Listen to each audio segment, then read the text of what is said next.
Welcome back to Rudransh के amazing video, जहां आपको हॉरर से लेकर मोरल तक स्टोरी मिलेगी।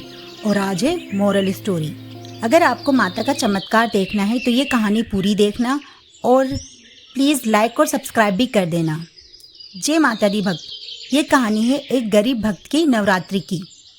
गांव में एक छोटे से घर में गरीब शिव कुमार अपनी पत्नी सीमा और अपने बच्चों चिंकी और गोलू के साथ रहता है। शिव एक कुम्हार है जो अपनी जीविका के लिए मटकी बनाकर बेचता था। उसी से उसे बड़ी मुश्किल से 2 वक्त की रोटी मिल पाती थी।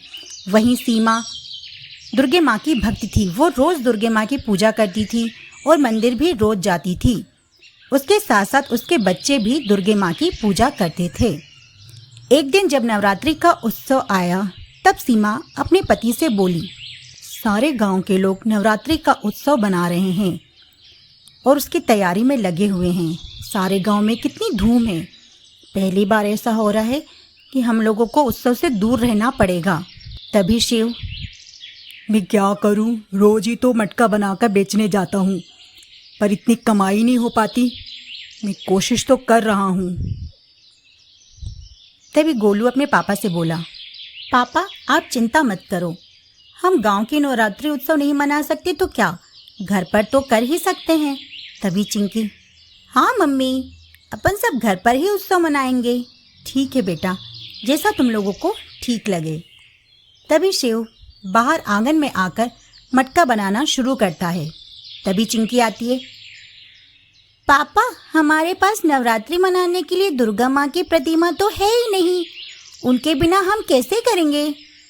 तभी सीमा भी आ जाती है, अरे हाँ, मेरे तो दिमाग से ही निकल गया, नवरात्रि के लिए सबसे ज़रूरी तो देवी माँ की प्रतिमा ही होती है और वही नहीं है अपने पास। शिव, तुम चिंता मत करो, जो अपने गांव के पास नदी है वहाँ की मिट्टी साफ़ है, मैं वहाँ से मिट्टी लेकर आता हूँ, फिर देवी माँ की मूर्ति मैं ही बना देता हूँ। हाँ, ये ठीक रहेगा। फिर आप थोड़े से दिए भी बना देना, ठीक है? ठीक है। ऐसा कहकर शिव नदी की तरफ चल पड़ता है और वहाँ से मिट्टी लाकर देवी माँ की मूर्ति बनाना शुरू करता है। मूर्ति बनाकर वो धूप में रखता है। तभी वहाँ गांव की एक औरत निकलती है। अरे शिव भाई, बहुत अच्छी देवी माँ की मूर्ति बनाई है आपने, क्या आप मुझे भी बेचोगे? मैं इसी मूर्ति से नवरात्रि की पूजा करूँगी।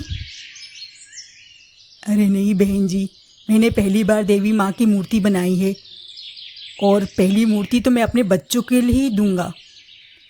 ये मेरे बच्चों के लिए है, मैं आपके लिए दूसरी बना दूंगा, ठीक है?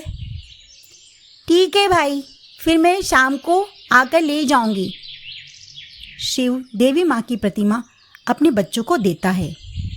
बच्चे उनकी अच्छी तरह से स्थापना करते हैं और अच्छे से पूरा घर दिए से फूलों से सजा देते हैं।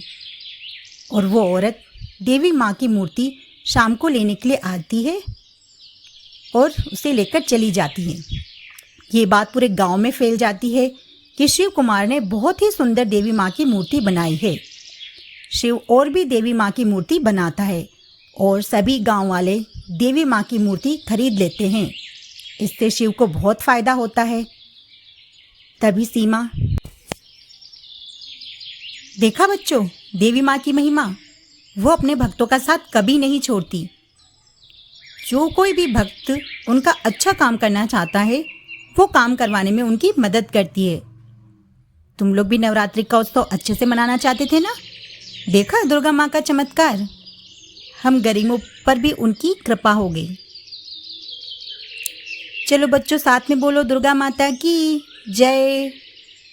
आपको ये कहानी कैसी लगी प्लीज़ कमेंट करके ज़रूर बताना और लाइक भी कर देना। और अभी तक अगर सब्सक्राइब नहीं किया हो तो प्लीज़ सब्सक्राइब भी कर देना। Thank you. मिलते हैं फिर नेक्स्ट स्टोरी में। Bye bye.